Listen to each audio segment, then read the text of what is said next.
नमस्कार साथियों, आपका स्वागत है आपके अपने YouTube चैनल देवभूमि स्टडी जोन में।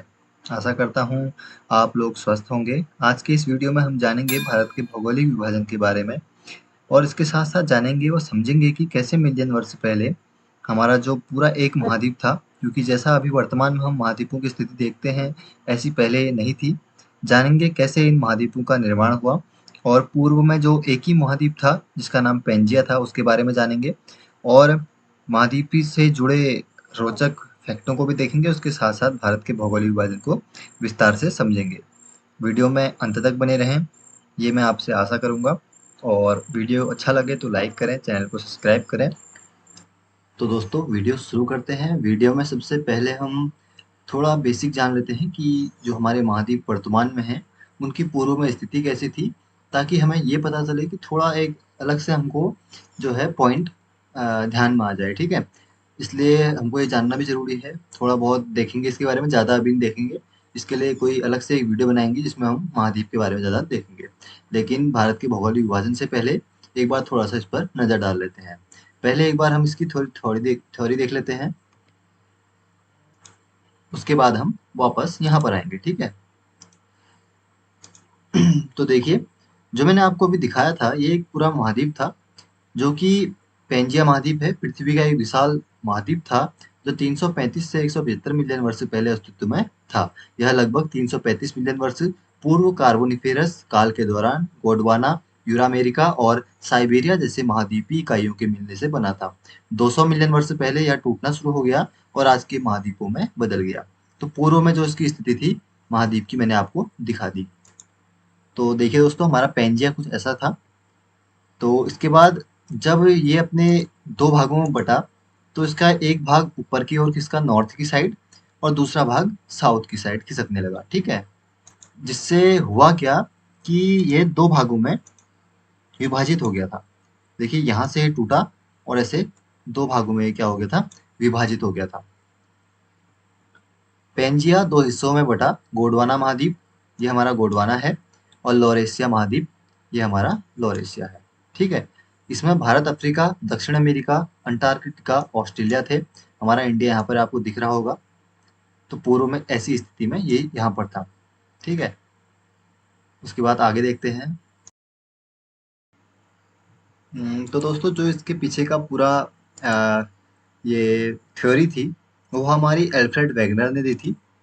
उन्होंने कहा था कि पूरा एक पेंजिया महाद्वीप था पहले, और जैसा कि मैंने आपको बताया, वो बात को टूटकर गोंडवाना और लॉरेशिया में बदल गया था, और पूरा एक सागर था जिसका नाम तैतीस सागर था, ठीक है?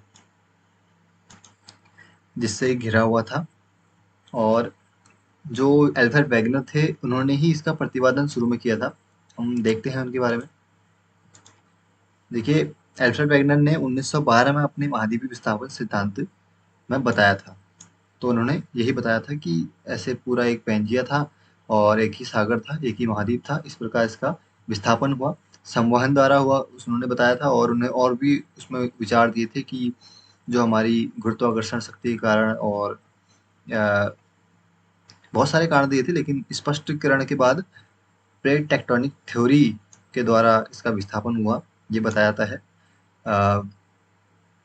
प्लेट विवर्तनिकी सिद्धांत जिसे हम कहते हैं, तो उसके कारण हुआ था, लेकिन उसमें भी संवहन का ही सिद्धांत आता है। इसलिए नींव जिसने डाली थी वो एल्फ्रेड वेगनर थे। देखिए, हम इसको ज़्यादा भी गहराई से नहीं पढ़ेंगे, अभी हम ऊपर ऊपर का देखते हैं, क्योंकि हमने भारत के भौगोलिक विभाजन को देखना है। इस पर हम जब वीडियो बनाएंगे तब इसके बारे में अच्छे से देख लेंगे। तो देखिए, मैंने आपको बताया था ऐसे करके, और इस पर थोड़ा स्पष्ट रूप से हम देखते हैं एक बार और। भारतीय उपमहाद्वीप वाले पहले गोंडवाना महाद्वीप का हिस्सा था। लगभग 18 करोड़ वर्ष पहले गोंडवाना महाद्वीप टूटने लगा और भारतीय भूभाग इस टूटे हुए हिस्से से अलग होकर धीरे धीरे उत्तर दिशा में खिसकता हुआ यूरेशिया महाद्वीप से टकराया, और टकराव से हिमालय पर्वत श्रृंखला का निर्माण हुआ। तो देखिए, जो मैंने आपको अभी दिखाया था पूरा एक था, और यहाँ से इसका टूट कर क्या हो गए, दो हिस्से हो गए।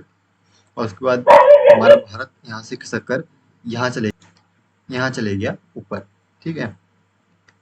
और जब यहाँ पर गया तो वो टकराव के कारण क्या हुआ, हिमालय पर्वत श्रृंखलाओं का निर्माण हुआ था। तो इंडिया यहाँ पहुंच गया था, और उसके बाद हिमालय पर्वत श्रृंखलाओं का निर्माण हुआ था। तो पर्वत श्रृंखलाओं के निर्माण के अनेक कारण होते हैं, आपको पता होगा थोड़ा बहुत। अगर नहीं पता है तो हम इस पर कोई अलग से वीडियो बना लेंगे। देखिए टकराव के कारण भी पर्वत श्रृंखलाओं का निर्माण होता है, या फिर भूधसाव के कारण, और मिट्टी के एक जगह से दूसरी जगह खिसकने के कारण, बहुत सारे कारण होते हैं। और इसमें से अलग अलग चट्टानें बनती हैं, कोई अवसादी चट्टानें होती हैं, कोई कायांतरित होती हैं, कोई वलित होती हैं। तो वलित प्रकार की श्रृंखला हमारी ये है। इसके बारे में हम ज़्यादा बात को देखेंगे, लेकिन अब इतना देख लेते हैं कि इंडिया यहाँ पर टकराया तो इस कारण हिमालय पर्वत का निर्माण हुआ था। ठीक है, चलिए फिर आगे देखते हैं।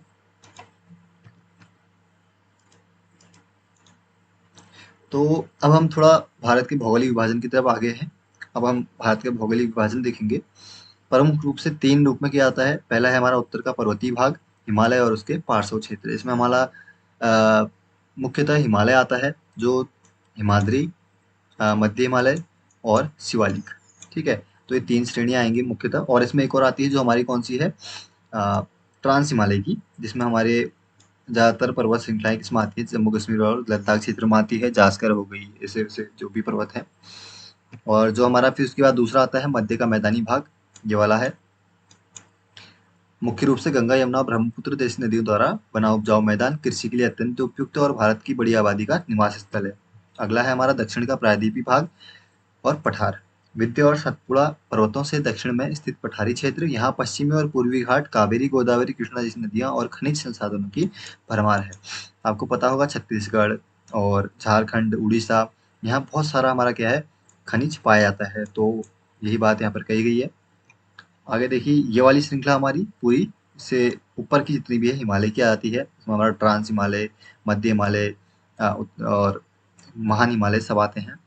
उसके बाद दूसरा हमारा प्रायद्वीपीय वाला क्षेत्र, वो सॉरी, मध्य गंगा का मैदान आता है। इसमें खूब सारी उपजाऊ मिट्टी, क्योंकि देखिए नदियाँ क्या होती हैं, अपने साथ नई मृदा को भाकर लाती हैं और सीधे जो प्लेन्स एरिया है यहाँ पर जलोढ़ मृदा को नदियाँ यहाँ पर छोड़ती हैं। तो वो एकदम नई मिट्टी होती है। जैसे हमारी बांगर, खादर और बांगर होती है ना, जो हमारी खादर होती है वो हम नई जलोढ़ होती है, और बांगर हमारी पुरानी जलोढ़ होती है। तो जो हमारी नदियों द्वारा लाई जाती है उसी को हम क्या कहते हैं, एक प्रकार की खादर जलोढ़ होती है। ठीक है, नई मृदा। तो उससे उस कारण क्या होता है, जो नई मिट्टी होती है उपजाऊ होती है। तो अगला देखते हैं जो हमारा दक्षिण का प्रायद्वीपीय पठार है। तो जो ये वाला क्षेत्र है हमारा प्रायद्वीपीय पठार में आता है। अब प्रायद्वीप क्या होता है उसको एक बार देख लेते हैं। तो ये आपको दिख रहा होगा, तीनों ओर से जल से घिरा हुआ जितना क्षेत्र है, ये हमारा प्रायद्वीप कहलाता है। पहली कोना, दूसरा देखिए, तीसरा, तीनों ओर से क्या है, जल से घिरा हुआ है, तो इसको हम प्रायद्वीप कहते हैं। इसी प्रकार इस साइड मैंने एक और इमेज ली है, इसमें भी आप देख सकते हैं। ठीक है, तो दक्षिण का प्रायद्वीपीय भाग विंध्य और सतपुड़ा पर्वत श्रेणियों में स्थित पठार, और जो हमारा खनिज जो आपको मैंने बता दिया है। ठीक है, तो खनिज की मात्रा बहुत है, और इसमें हमारा दक्कन का पठार भी आता है, मालवा का आता है, और छोटा नागपुर का पठार, बहुत सारे हैं। इसके बारे में हम ज़्यादा भी पठारों को बात को देखेंगे। आगे देखते हैं। मैंने आपको कुछ इम्पोर्टेंट चीज़ बता दी है, मुख्य रूप से जो विभक्त किया जाता है इस प्रकार। अब देखते हैं हम एक बार हिमालय श्रेणियों के बारे में, जिसका सबसे पहला भाग हमने पढ़ाया था कि हिमालय क्षेत्र वाला, तो उसको देख लेंगे। और अगर टाइम होगा और तो अगला भी देखेंगे, नहीं तो हम अगला वीडियो फिर गंगा के मैदान और प्रायद्वीपीय पठार पर बनाएंगे। ठीक है, तो देखिए ट्रांस हिमालय जो हमारा पहला आता है, इतना वाला श्रेणी मैंने आपको बताया था, काराकोरम, लद्दाख, जास्कर, कैलाश पर्वत शामिल है। ऊंचाई 5000 से 6000 मीटर तक है। इसे तिब्बती हिमालय भी कहते हैं। तो यहाँ पर आपके बहुत सारे पॉइंट बन रहे हैं कि ट्रांस हिमालय में कौन कौन सी श्रेणियाँ आती हैं, इनकी ऊंचाई कितनी होती है, इसको क्या कहते हैं, दूसरा नाम इसका तिब्बती हिमालय भी है। तो इस प्रकार देखिए, ये वाली हमारी ट्रांस वाला क्षेत्र है। अगला आता है हमारा हिमाद्री या महान हिमालय। सबसे ऊंची चोटी इसी के अंतर्गत आती है, जैसे माउंट एवरेस्ट, कंचनजंगा, नंदा देवी। तो ये सब इसी के अंतर्गत आती हैं। 6000 मीटर इसकी औसत ऊंचाई है। माउंट एवरेस्ट की आपको लंबाई पता होगी, ऊंचाई सॉरी, कितनी है, 8848। तो आपको ये याद रखना है, 8848 मीटर इसकी ऊंचाई है। और जो हमारी नंदा देवी की है, 7817 मीटर इसकी ऊंचाई है। तो आपको कुछ कुछ पॉइंट ऐसे याद रख लेने हैं। उसके बाद अगला आता है हमारा मध्य हिमालय, हिमाद्री और शिवालिक के बीच का क्षेत्र। इसमें धौलाधर, पीर पंजाल, आपको नाम पता होगा, पीर पंजाल जो हमारी श्रेणी है, इस पर अटल टनल बनी हुई है। और महाभारत रेंज शामिल है। हिल स्टेशन शिमला मसूरी नैनीताल, शिमला मसूरी नैनीताल हिमाचल प्रदेश और उत्तराखंड के हिस्से जो हैं, यहाँ पर टूरिज्म बहुत अच्छा है। औसत ऊंचाई 3700 से 4500 मीटर के मध्य होती है। ठीक है। और अगला और लास्ट है हमारा लघु हिमालय या शिवालिक जिसको हम कहते हैं। सबसे दक्षिणी और निचला भाग, औसत ऊंचाई 900 से 1200 मीटर। इसमें दून घाटियां पाई जाती है, जैसे देहरादून, उत्तराखंड की राजधानी। ठीक है। तो ये हमने हिमालय पर्वत के बारे में देख लिया। और अब हम कुछ दर्रों को देख लेते हैं।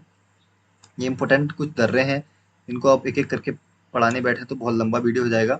देखिए दर्रे क्या होते हैं आपको वो देख लेते हैं पहले।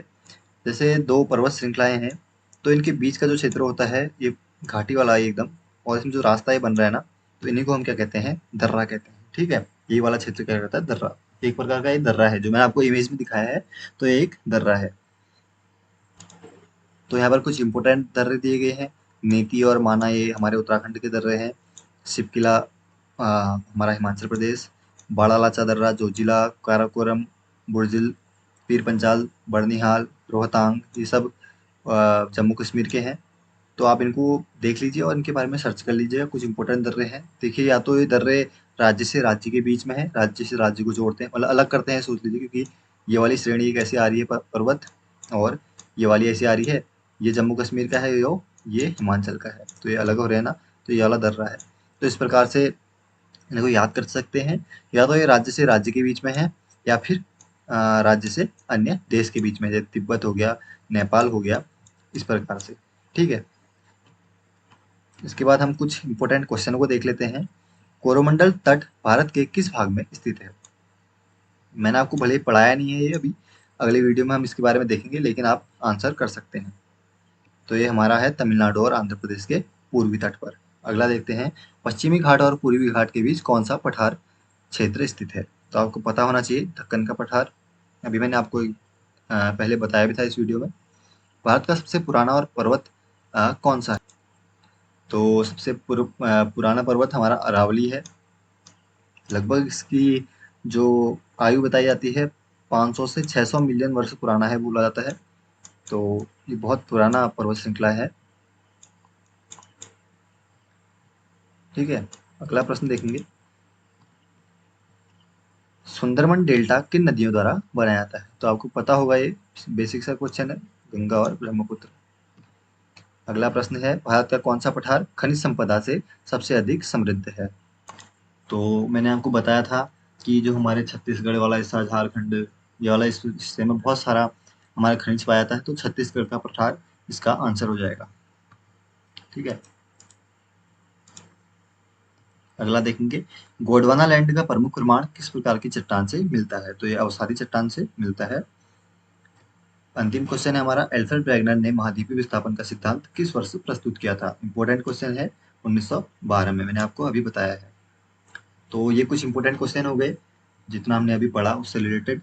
और अगला हम इसका पार्ट 2 बनाएंगे, और उस पर जो क्वेश्चनों की संख्या होगी थोड़ी ज़्यादा होगी, तो आप उसको ज़रूर देखिएगा। और इससे पहले भी मैंने भारत के सामान्य परिचय पर वीडियो बनाया हुआ है, आप उसको देख सकते हैं। अगर आपको वीडियो अच्छी लगी तो वीडियो को लाइक करें, चैनल को सब्सक्राइब करें, और बेल आइकन प्रेस करें, ताकि आने वाली जितनी भी वीडियो हैं आप उनसे जुड़ सकें। तो धन्यवाद, मिलते हैं अगली वीडियो में। नमस्कार।